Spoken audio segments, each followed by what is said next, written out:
तो जो भी इसके खर्चे होते हैं उसको इनडायरेक्ट जो भी एक्सपेंस होते हैं उसको हम क्या बोलते हैं यहाँ पर ओवरहेड बोलते हैं। ठीक है, क्या ओवरहेड कितने 20 मार्क्स के आते हैं, इसके अंदर कितने टाइप्स के सम आएंगे। एक प्राइमरी डिस्ट्रीब्यूशन होता है, एक सेकेंडरी और एक मशीनरी ओवरहेड होता है। एग्जाम में मिनिमम यदि सिर्फ एक ही क्वेश्चन पूछा 20 मार्क का तो आपको ये पूछ सकता है, अदरवाइज ये 10 मार्क का पूछेगा और ये कितने का पूछेगा 10 मार्क का। बहुत ज्यादा हुआ तो मशीनरी ओवरहेड को ये वो लोग कितने मार्क का पूछ लेंगे 20 मार्क का, वो कभी कभी होता है, ऐसे मोस्टली होता नहीं है। अभी यहाँ पर ओवरहेड का मतलब क्या होता है, इनडायरेक्ट एक्सपेंस होता है। ओवरहेड का मतलब क्या होता है, इनडायरेक्ट एक्सपेंस, मतलब जो भी आपके इनडायरेक्ट खर्चे रहते हैं उसको हम लोग क्या बोलते हैं, ओवरहेड बोलते हैं। अभी इनडायरेक्ट खर्चे का मतलब क्या होगा, फॉर एग्जांपल जैसे मान लो मेरा मॉल है, ठीक है, इसके अंदर हमारे पास क्लॉथ का एक डिपार्टमेंट है, इलेक्ट्रॉनिक आइटम का एक डिपार्टमेंट है, एक ग्रोसरी का, एक वेजिटेबल है, जो भी समथिंग है। बट ये जो रेंट जाता है ना, ये पूरे मॉल का जा रहा है। फॉर एग्जाम्पल 10,000 मुझे रेंट जा रहा है, या मॉल का बहुत सारे एडवर्टाइजमेंट रहता है, ठीक है, कि मॉल में ये ऑफर चल रहा है, ठीक है, या आपको हम लोग दिवाली सेलिब्रेशन कर रहे हैं, या पर्टिकुलर कोई भी खर्चा रहता है, ठीक है, उनके बड़े बड़े होर्डिंग लगते हैं, मेट्रो मॉल के है, ठीक है, या ओबरॉय मॉल के लगते हैं, ऐसे वो लोग खुद इसके प्रमोशन के काम करते हैं, प्रमोट करने का। तो बट वो खर्चा कौन बेयर करेगा, तो लोग क्या करते हैं, जो खर्चे रहते हैं ना एक्सपेंसेस, वो उसके अंदर जितने भी शॉप रहते हैं सबके अंदर क्या हो जाता है, डिवाइड हो जाता है। अदरवाइज क्या होता है, कुछ ऐसे कॉमन खर्चे जो सब लोग करते हैं, ठीक है, कैसे खर्चे जो कॉमन एक्सपेंसेस होता है जो सब लोग करते हैं, इस टाइप के जो खर्चे होते हैं। तो यहाँ पे क्या होता है बच्चा, जो भी हमारे इनडायरेक्ट खर्चे होते हैं, ठीक है, वो खर्चों को क्या करना रहता है, सब में हम लोग को डिवाइड करके देना होता है। तो जितने भी खर्चे होते हैं वो लोग क्या करते हैं, सब डिपार्टमेंट को डिवाइड कर देते हैं। जैसे फॉर एग्जांपल यदि मान लो सैमसंग कंपनी वो कोई खर्चा करती है, तो सैमसंग कंपनी के अलग अलग बहुत सारे डिपार्टमेंट होते हैं, ठीक है, जैसे उसका सैमसंग का टीवी भी आता है, सैमसंग का मोबाइल भी आता है, सैमसंग के और भी आइटम आते हैं। तो कुछ ऐसे खर्चे जो कॉमन एक्सपेंस करते हैं उसको हर एक डिपार्टमेंट में वो लोग क्या करते हैं, उसको डिस्ट्रीब्यूट करते हैं। तो कैसे करने का, फॉर एग्जाम्पल जैसे मान लेते हैं हम लोग को रेंट है, ये रेंट है, रेंट हम लोग को, मेरे पास 4 डिपार्टमेंट है, ठीक है, 4 डिपार्टमेंट में क्या है, इसने इसका शॉप जो है बहुत छोटा से सिर्फ 20 स्क्वायर फीट लेके रखा है, और इसका कितना है 50 स्क्वायर फीट है, इसका 80 स्क्वायर फीट है, और इसका 10 स्क्वायर फीट है।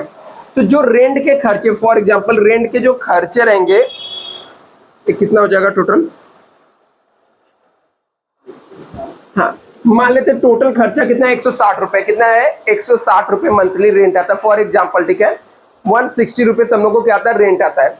तो अभी रेंट के जो खर्चे हैं वो जो डिपार्टमेंट ज्यादा एरिया यूज करेगा उसको ज्यादा देना पड़ेगा, मतलब जिसने 80 स्क्वायर फीट यूज किया उसको रेंट कितना देना पड़ेगा, 80 रुपए, और जिसने 50 स्क्वायर फीट यूज किया उसको कितना देना पड़ेगा, 50, और जिसने 20 स्क्वायर फीट यूज किया उसको 20 देना पड़ेगा। मतलब रेंट के जो खर्चे रहेंगे वो जैसा जितना जो एरिया यूज करेगा उसके हिसाब से उसको देने पड़ते हैं।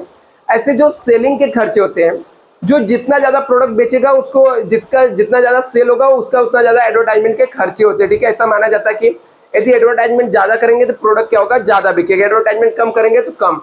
लाइट के भी जो खर्चे रहते हैं वो एरिया वाइज जाते हैं। तो कैसे इसको डिवाइड करना है, चलो मैं आप लोग को लिख कर दे देता हूँ, ठीक है, कि कौन कौन से आइटम को कैसे डिवाइड करना है। चैप्टर बहुत ही सिंपल, बहुत इजी है, बट आपको पता रहना चाहिए कौन सा आइटम को कैसे डिवाइड करना है।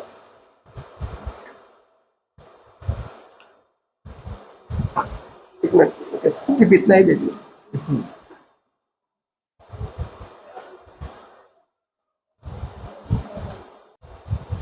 चलो यहाँ पर हम लोग देख लेते हैं कौन से एक्सपेंस को कौन से बेस पे हम लोग को डिवाइड करना है, और एक बार वो आपको पता चल गया तो सम सॉल्व करना बहुत ही इजी और सिंपल हो जाएगा यहाँ पर आपका।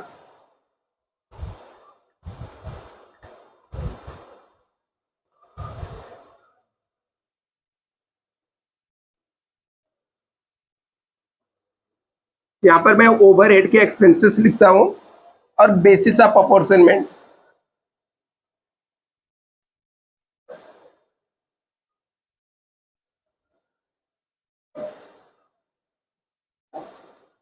मतलब इसको हम लोग कैसे डिवाइड करेंगे, कौन से खर्चे को कैसे हम लोग डिवाइड करेंगे वो यहाँ पर हम लोग देखेंगे।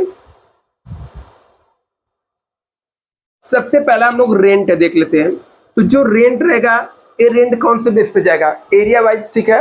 यदि कोई ज्यादा बड़ा एरिया रहता है तो उसका रेंट भी क्या रहता है, ज्यादा रहता है। यदि छोटा एरिया रहेगा तो उसका खर्चे भी कैसे रहेंगे, कम होंगे। तो रेंट जो रहेगा फ्लोर और एरिया वाइज जाएगा, फ्लोर और एरिया वाइज। दूसरा यहां पर है lighting and heating, lighting and heating. Lighting और हीटिंग के जो एक्सपेंसेस रहते हैं, लाइटिंग, इन लाइटिंग के भी खर्चे कैसे जाते हैं, एरिया वाइज। जहां पे ज्यादा बड़ा एरिया रहेगा उसके लाइटिंग के भी खर्चे क्या होते हैं, ज्यादा होता है। यदि छोटा एरिया है तो लाइटिंग का भी खर्चा कम जाएगा। जैसे फॉर एग्जांपल अभी मुझे मान लो यहाँ पर एक छोटा सा एग्जांपल, छोटा सा क्लास रहेगा, तो यहाँ पे मुझे सिर्फ 2 लाइट में भी काम चला जाएगा। अभी इतना बड़ा तो मुझे 3-3-6 लाइट लगाना पड़ा, ठीक है। और यदि मान लो इससे भी बड़ा क्लासरूम रहेगा, ठीक है, तो उसके अंदर लाइटिंग और भी ज्यादा लगेगा। तो जो लाइटिंग के खर्चे रहते हैं वो भी किसके बेस पे जाएंगे, आपके फ्लोर और एरिया वाइज जाएगा। तो मैं चाहिए तो इससे लिखो, हाँ चलेगा, फ्लोर और एरिया वाइज इसको भी डिवाइड करेंगे। दूसरा यदि फायर एग्जीक्यूशन का सॉरी फायर प्रिक्वेशन सर्विस रहेगा तो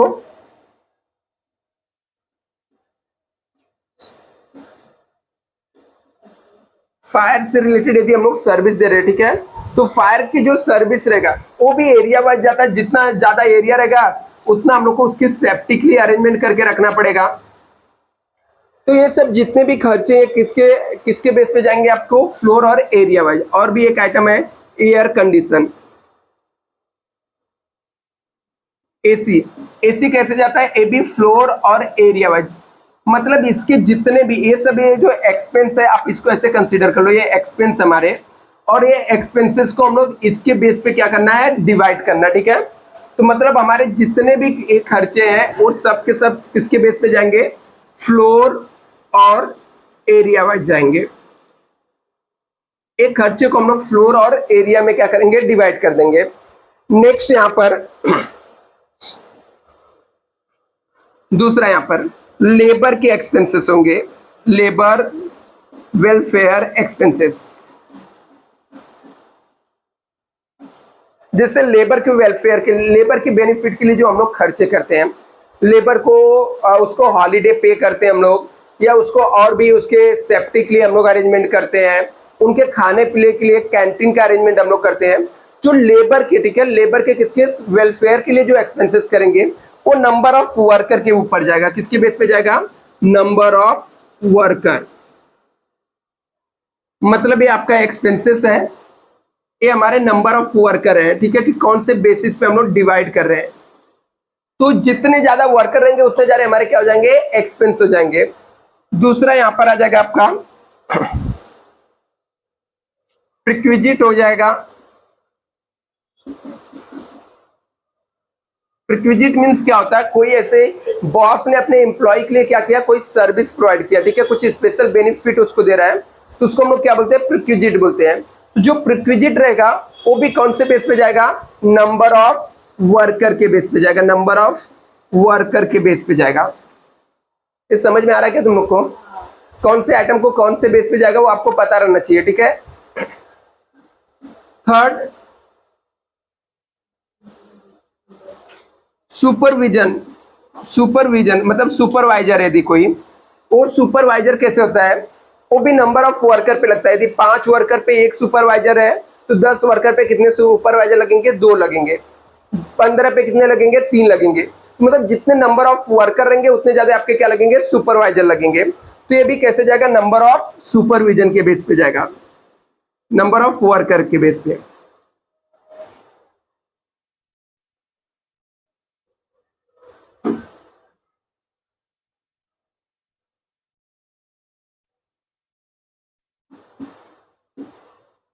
नेक्स्ट यहां पर ये भी वर्कर से रिलेटेड ही है। वर्कर को हॉलीडे पे मिलता है या कंपनसेशन मिलता है, कंपनसेशन टू वर्कर, या उनको हॉलीडे पे मिलता है।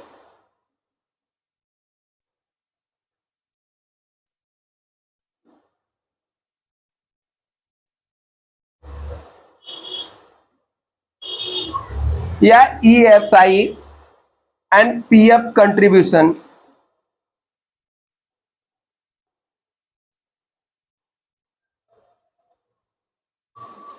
अभी ये सब किसके बेस पे जाएगा? डायरेक्ट वेजेस के बेस पे जाता है। किस पे जाता है?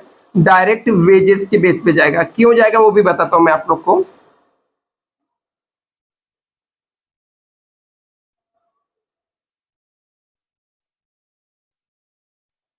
ये सब आपके डायरेक्ट वेजेस के बेस पे जाएंगे। अभी क्या होता है? कंपनसेशन, ठीक है। जो कंपनसेशन इंप्लॉय को मिलता है, यदि आप किसी कंपनी में जॉब कर रहे हो, मान लो आपके साथ कुछ एक्सीडेंट हो जाता है, कुछ ऐसा प्रॉब्लम हो जाता है, मान लो आप जो मशीन चला रहे हो, ठीक है, वो मशीन में खराबी होने की वजह से किसी कोई एक्सीडेंट हो जाता है, जो वर्कर रहता है, ठीक है, उसका डेथ हो जाता है, या फिर उसके क्या होते हैं, हाथ कट जाते हैं, पैर कट जाते हैं, ऐसा कुछ भी प्रॉब्लम हो सकता है, ठीक है। तो ऐसे में क्या होता है ना, उसको जो कंपनसेशन मिलता है वो उसके डायरेक्ट वेजेस के बेस पे मिलता है। मतलब यदि किसी को 5 लाख रुपए सैलरी रहेगा, तो उसका जो कंपनसेशन रहेगा उसके हिसाब से उसको मिलेगा 50 लाख मिल सकता है। और किसी का यदि 5,000 सैलरी है तो उसका कंपनसेशन 5 लाख मिलेगा, ठीक है। किसी का 2,000 सैलरी है तो उसका कंपनसेशन 20,000 या ये 2 लाख मिलेगा। मतलब जिसका जितना सैलरी रहता है और उसको कंपनसेशन भी उसी हिसाब से मिलता है। मतलब ऐसा माना जाता है कि उसका लॉस भी उसी के हिसाब से हुआ, ठीक है। यदि उसको ज्यादा कंपनसेशन मिलता है तो मतलब उसको लॉस क्या हो रहा है? ज्यादा हो रहा है, ठीक है। कम कंपनसेशन मिल रहा है मतलब उसको लॉस भी क्या हो रहा है? कम हो रहा है। तो ये सब जो मिलता है आपको इसके बेस पे मिलता है। हॉलीडे पे, अभी हॉलीडे भी पे का भी कैलकुलेशन सेम है। यदि ठीक है आप एक छोटे मोटे कंपनी में जॉब कर रहे हो, आपका डेली का वेजेस 200 रुपए है, तो यदि आपको एक दिन छुट्टी होने पे तो आपका पेमेंट कितना मिलेगा? 200 रुपए मिलेगा हॉलीडे पे, ठीक है। यदि कोई एक कंपनी में मैनेजर का काम कर रहा हो, उसका डेली का जो पगार आता है, ठीक है, उसका डेली का पेमेंट जो है वो कम से कम मान लो 5,000 या 4,000 रुपए है, ठीक है। यदि एक दिन वो छुट्टी मारा तो उसको पे कितना मिलेगा? 4,000 से 5,000 रुपए मिलेगा, ठीक है। तो किसके ऊपर डिपेंड करता है? Direct wages. ऐसे पीएफ में जो पैसा जाता है ना, ईएसआई या पीएफ करता है, कुछ लोग जॉब करते हैं तो उनका जो पीएफ रहता है वो भी डायरेक्ट वेजेस के बेस पे ही करता है। मतलब कैसे? यदि जिसका वेजेस ज्यादा रहता है उसका पीएफ भी ज्यादा करता है, उसका वेजेस भी ज्यादा करता है, सॉरी ईएसआई में भी, एम्प्लॉय स्टेट इंश्योरेंस में भी कंट्रीब्यूशन ज्यादा जाता है। जिसका पेमेंट कम रहेगा उसका पीएफ में भी अमाउंट किया जाएगा, कम ही जाएगा, ठीक है। जैसे कंपनी मैक्स टू मैक्स कितना 12% कट कर सकती है, तो 12% किसका रहता है? उसकी सैलरी का रहता है। यदि कोई 1 लाख कमा रहा है तो उसका 12% 12,000 रुपए पीएफ में जाएगा। कोई 10 लाख कमा रहा है तो 1,20,000 रुपए उसका पीएफ में डिपॉजिट होगा। तो ये सब किसके बेस पे जाता है? डायरेक्ट वेजेस के ऊपर। एक ये सब इतने जितने आइटम थे ये सब किसके बेस पे जा रहे थे? नंबर ऑफ वर्कर के ऊपर जाता है। और ये सब किसके बेस पे जाता है? डायरेक्ट वेजेस के बेस पे जाएगा। इसे जल्दी से नोट डाउन करो, फिर आगे हम लोग करते हैं।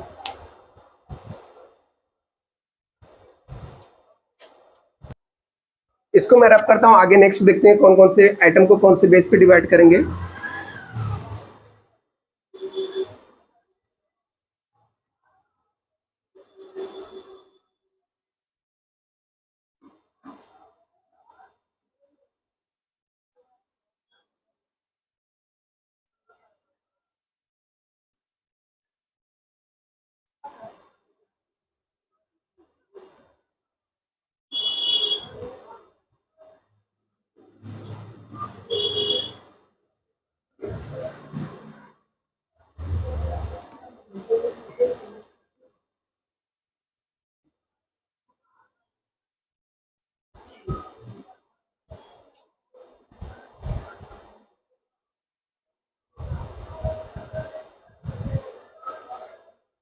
अभी देखो अच्छा, डेप्रिसिएशन हो गया।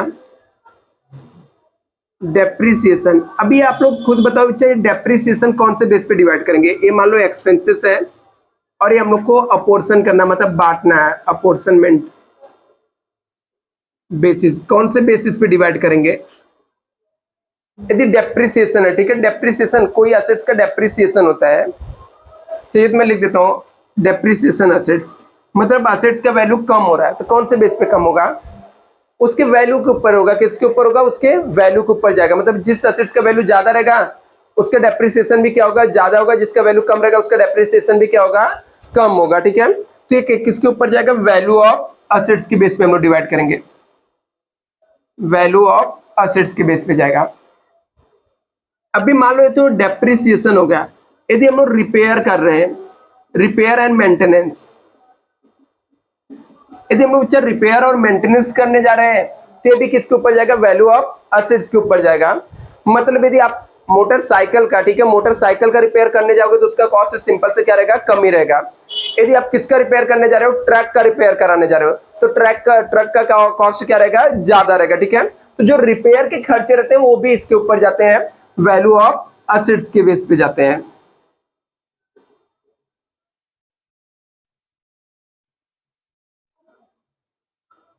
नेक्स्ट यहां पर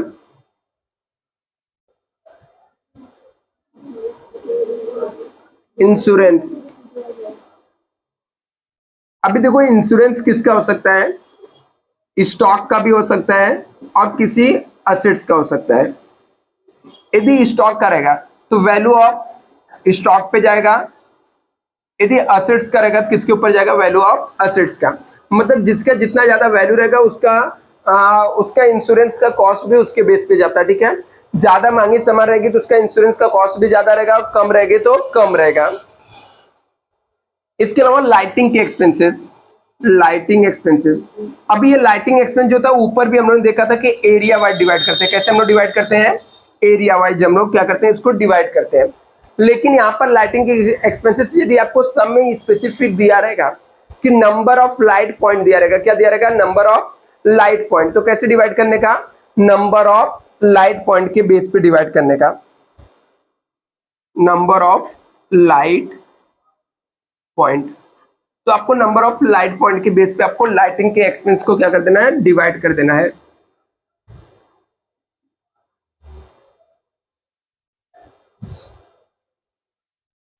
यदि पावर दिया हुआ सब में आपको, या आपको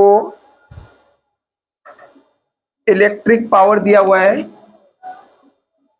यदि सब में आपको आवर्स पावर्स दिया रहेगा, आवर्स पावर्स आपको दिया रहेगा, तो आवर्स पावर पे आपको क्या करना है, डिवाइड करना है। मतलब पावर को मापने के लिए हम लोग hours powers of machine use करते हैं कि कितने आवर्स का हम लोग यूज करते हैं उसको।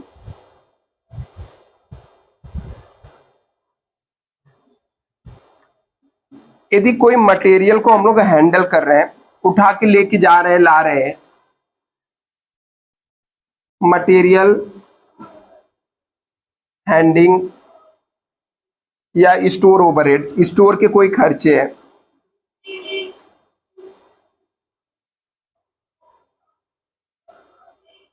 इसको हम लोग वेट के ऊपर मेजर करते हैं कि उसका वेट कितना है। वेट ऑफ मटेरियल हो गया, कितने वेट का मटेरियल है, या कितने वॉल्यूम में हम लोग कितने यूनिट में उसको यूज कर रहे हैं, यूनिट के बेस पे हम लोग डिवाइड करते हैं।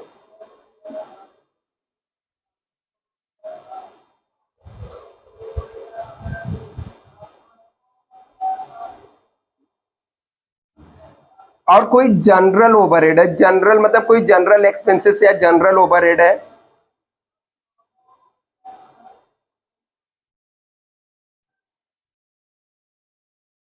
तो हमारा किसके बेस पे जाएगा, डायरेक्ट लेबर या डायरेक्ट वेजेस के बेस पे हम लोग डिवाइड कर देंगे।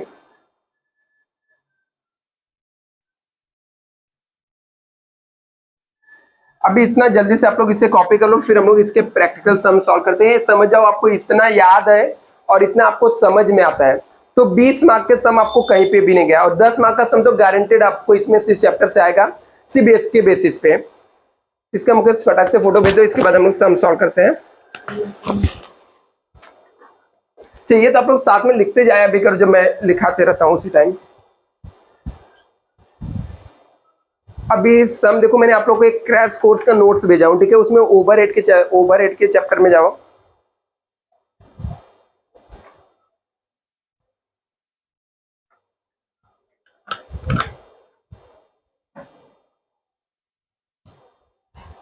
है क्या ग्रुप में, नहीं है, हाँ भेज दो ना।